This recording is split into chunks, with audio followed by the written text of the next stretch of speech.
간단하게 본인 소개 좀 해주셔요. 예. 어떻게 오셨고 여기 예.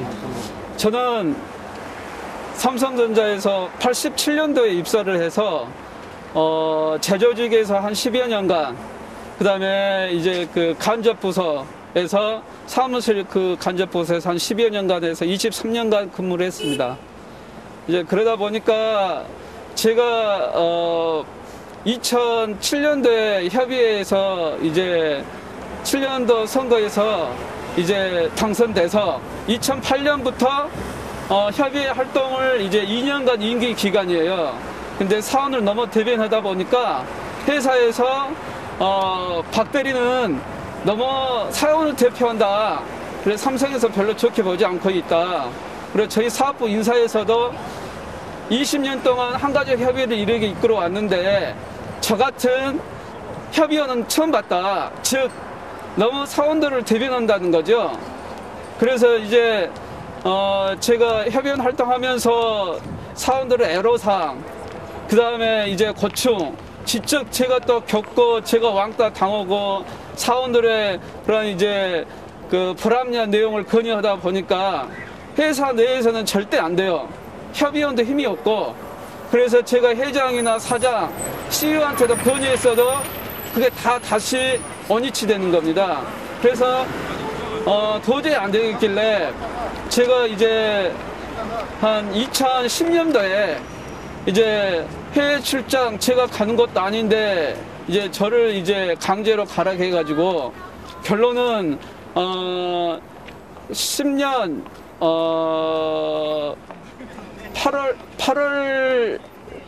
7월 28일 날 직무대기 시키고 8월 9일 날 정신과 의사 권유로 입원했고, 그 다음에 9월 13일 날 복직을 했는데 복직해도 직무대기 왕따 이 사진처럼 그러게 됐습니다. 그리고 10월 1일 날 강제 발령을 재조과로 냈는데 저는 몸이 아프다고 건강진단서나 소견서 한 7, 8개 제출했음에도 불구하고 이제 일방적으로 11월 22일 날 25일 날 상벌위원회 통보 공지서를 이제 참석을 한 걸 받았고, 25일 날 상벌위원회에서 부당성을 제시하고 했지만은 26일 날 바로 해고를 당했어요.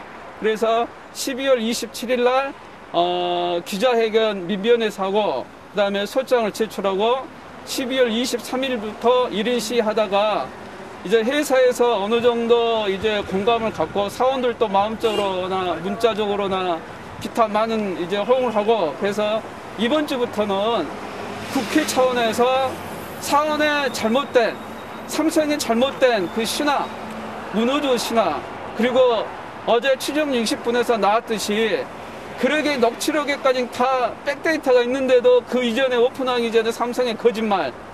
그래서 저는 유서를 2번 썼어요. 6월 달에 쓰고 2010년도에. 그 다음에 좀 그래도 낫겠지 했는데 더 힘들어지는 거예요. 그래서 8월 달에 또 유서를 썼어요.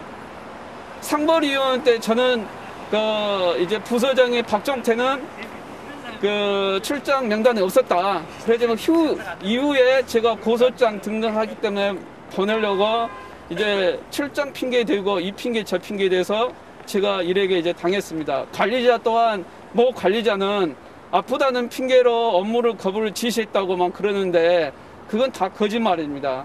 그래서 날도 추운데 어려운 자리지만은 내 이익도 있지만은 백혈병 반올림하고 지금 가장 이슈가 되는 삼성 탕정의 자살 사건이 실질적으로 기사가 사실이고 그렇다면은 저하고 무척 연관이 있어요. 저는 23년 동안 회사 생활을 하면서 그런 걸 많이 느껴왔고, 근데 그 친구는 입사한 지 별로 안 됐음에도 불구하고 아무 증거 없이 가니까 죽은 자는 말이 없지 않습니까? 그래서 저는 살아서 꼭 법을 떠나서 나는 진실을 규명을 해야 되겠다 해서 제가 이 자리까지 오게 됐습니다.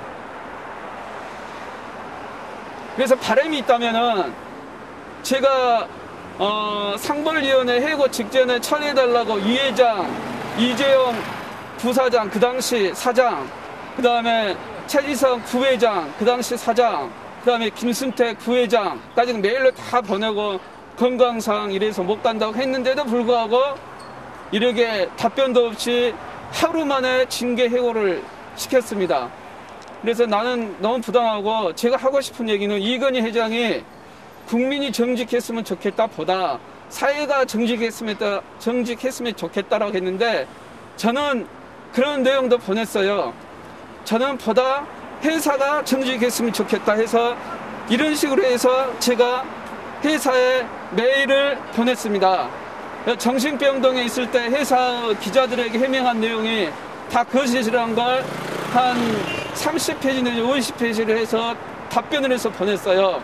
그래도 아무리 무관으로 해서 답변도 없고 쉽게 말해서 네가 죽어라. 그래야지 뭐 해결된다. 그런 식으로만 이제 하고. 그래 저는 거기에 용납을 못하고 제 죄책감도 있기 때문에 살아서 산자만이 꼭 밝힐 수 있기 때문에 우리 탕정 고인하고 우리 동료들 백혈병에 대해서도 제가 최근까지 제가 근무해 왔기 때문에 백데이터를 다 하나하나씩 오픈해서 삼성의 그릇된 신화, 그 다음에 경제적으로는 초인류로 간다고 떠들고 난리지만은 인사 노무 관리, 여태까지 제가 지켜봤고 해고 당하고 그런 사례를 이제는 더 이상 볼 수 없다. 자살자도 더 이상 발생하지 않아야 된다. 했는데 유서를 제가 2번 쓴 걸 오픈하기 전에 2번이나 이제 2명이 돌아가셨기 때문에 이제는 3번째는 더 이상 안 나와야 된다. 그런 취지에서 제가 이제 이런 시위를 계속하고 저 명예도 찾고 저는 복직해야 되고 끝까지 투쟁할 겁니다. 경제적으로는 사실은 어렵지만은 그래도 도움 주신 분도 있고 어떻게 해서든 집사람도 고생하지만은 잘못된 삼성의 그 노사 문화, 그 다음에 인사 관리, 그 다음에 언어 관리자 언어 폭언, 폭행, 그 다음에 왕따, 감시, 제가 당했던 걸 그대로 다 하나하나씩 법정에서 밝히든 지금 이렇게 이런 시 하면서 밝히든 간에 낱낱이 제가 가지고 있는 백데이터를 그대로 사실인 것을 다 공개하려고 이렇게 서 있습니다. 그 수원 공장에서 계속 일하셨던 거예요? 하시던 일이 원래? 23년 동안 해서 10년간은 한 7, 8년은 제조해서 스크루부터 박아서 박스 포장까지 라인을 다 탔어요.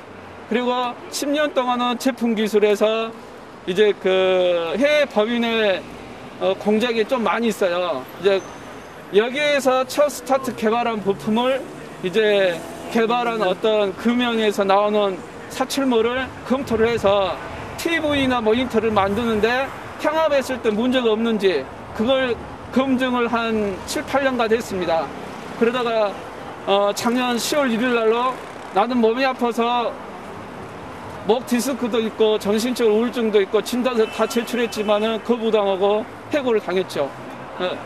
그래서 탕정에도 그 사람도 오직했으면 자살했겠어요. 그래서 저는 이제 육체는 여기 있지만은 어떤 영혼이나 어떤 저 정신적이나 그런 것은 지금 이승에 없어요. 저승에 있어요. 그래서 저는 꼭 밝히겠다.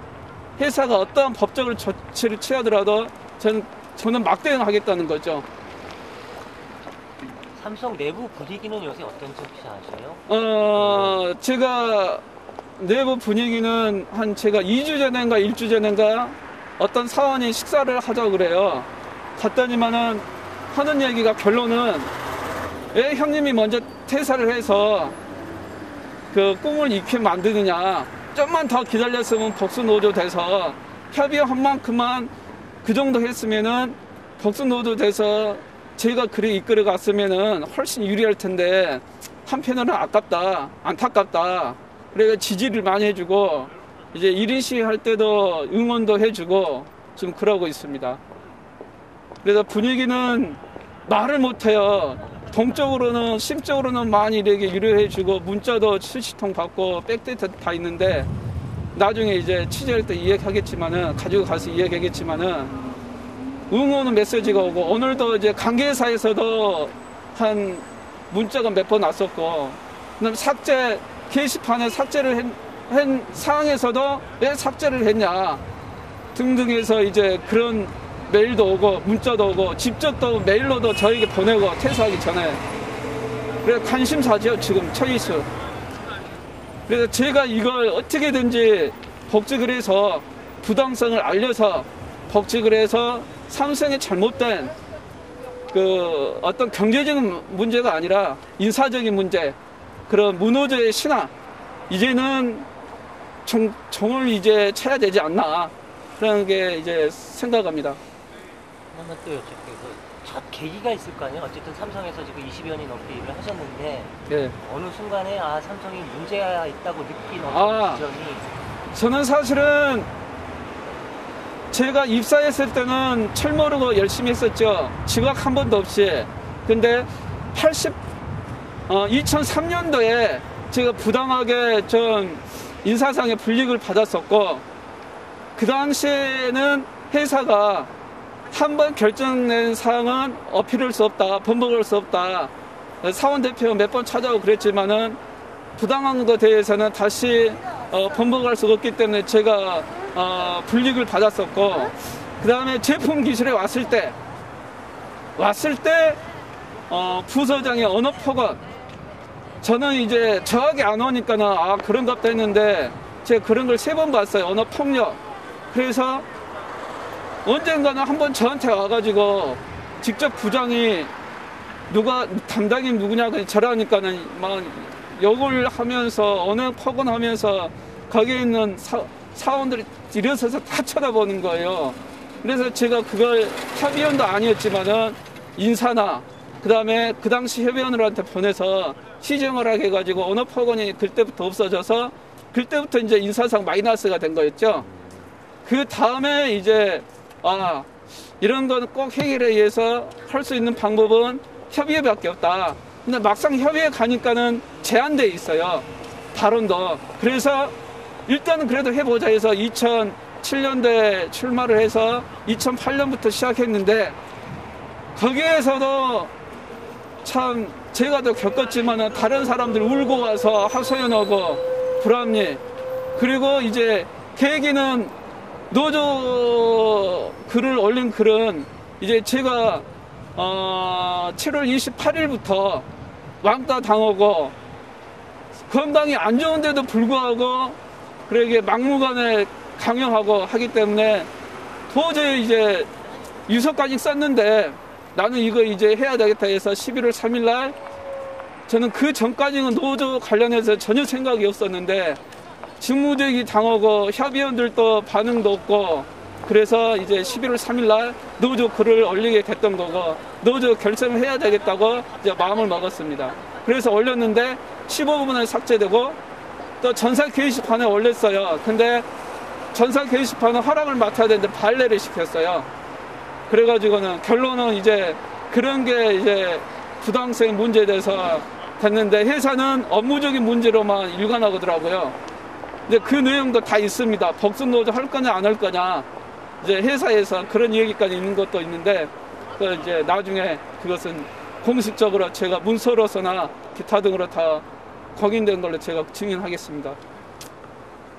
마지막 삼성하면 보통 사람들이 가지고 있는 그 환상 있잖아요. 네. 그거에 대해서 어떻게 딱 환상이 뭐가 문제다? 제가 삼성에 대해서 환상 첫째 노무현 시절에 평검사가 이야기했죠. 평검사랑 미팅을 했었는데 그거다 똑같아요. 평검사들이 노무현한테 하소연했는데 우리가 볼 때 검사들은 하이트 칼라인데 왜 저 사람들이 밤샘을 새서 고생한다고 할까? 하이트 칼라인데. 그런데 삼성에 대해서 다른 시각적에 보는 우리 국민이나 서민들은 환상은 그건 아니다. 너무 잘못된 환상을 가지고 있다. 직접 내면에 들어가가 보면은 너무 썩은 그 인사관리, 사원의 부당성, 애로사항도 많은 것도 말도 못하고 제가 면직 당원 후에도 여사원들이 찾아와가지고 이런 사항이 있다고 불만을 호소하고 해결해달라고 임기 끝났어도 사원들이 저한테 이제 조언을 많이 듣고 싶어서 왔어요. 그래서 사회에서 보는 삼성은 겉으로만 경제적인 최일류 기업으로 가는 대기업이지 인사적인 문제나 사업 관리는 언행, 관리자 면담 할 때의 스킬 아직까지는 대기업이라고는 최일류 기업이라고는 아직 볼 수 없다. 그렇습니다. 일단 요거 끝나시면 어디로 또 가셔요? 지금 1시쯤에 1시까지는 늦어도 그 약속이 돼 있어요. 그 민주노총인가 이제 그건 이제 삭제해 주시고요. 그쪽에 뭐 대의원 발언해가지고 뭐 있다 가더라고요. 김위원장 관련해서 아니요 경향신문에서 말고요 다른 데서 예. 이것은 이제 잘라주시고 예. 그것 때문에 이제 가야 되기 때문에 그래서 12시 반까지는 해야 돼요. 예. 저는 이제 이건희 회장이 이야기했듯이 국민이나 어떤 우리 사회가 정직한 것보다는 스스로가 정직하고 회사가 정직해야지만 최일립으로 간다. 그리고 마지막으로 하고 싶은 얘기는 이제는 국회 차원에서 삼성의 진입 장벽만 바라보지 말라. 대리인 장벽도 무너졌는데 저는 삼성의 그 진입 장벽을 사다리를 끌고 가서 하나하나씩 걸어가면서 저 넘어갈 거예요. 그 대신 저 혼자는 못해요. 언론, 학계, 정치인, 노동계, 시민단체가 합심을 해야 된다. 저는 그렇게 생각합니다. 절실할 때입니다, 그게.